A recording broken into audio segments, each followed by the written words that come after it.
Oğlum taptım ben.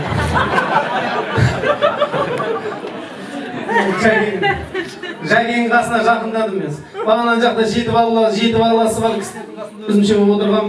Бұл жерде 9-8-дер келгеннен кейін ауыстым бері қарай. Жайгенге жақын жүреміз. Екі нәрсесі шығады деп ойлаймын. Балам көбейетін шығар деп, екінші үштөбеге найып қып ала ма деп. Тақия киіп бүгін сақалы өсіріп. Құтты болсын алып тойларыңыз. Жалпы бағанан бері баланың көптігін айтып жатырған Нұрмұхамед өзің естіп отырсың бауырым мені. Алып сүре бейген боламайсың. Үйде жататындардың балалары көп болады екен. Біз вертолетке мініп алып, далада жүре бергенмен байды жоқ екен.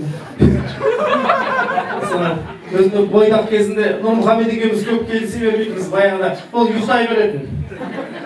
Бойдақ кезінде көп ұйықтайтын еді, қазір келін кетіп жақсы болды енді. Ұйқысы бұзылатын шығар деді. Бақытты болайын алайын. Әр нәрсеге әрекет ету керек қой. Алла береді ғой, негізі әрекет ету керек. Өткенде Сәкен атамыздың тойының айтысы болған кезде өзім әрекет жасадым. Нұрмұхамедке келін әперетін деп айтысқа келген бір қызды таныстырып, гүл әпкелдік, оған улап-шулап әрекет жасадық негізі сөйлеуде. Бірақ дидар озып кетті. Сол екі арада сразу өзінің қарындастарын биқайт етіп айтады.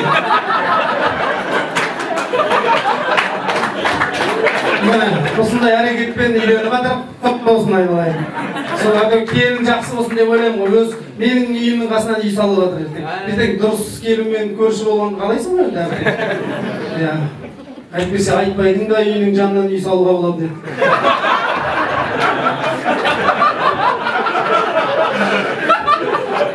Той құтты болсын ал.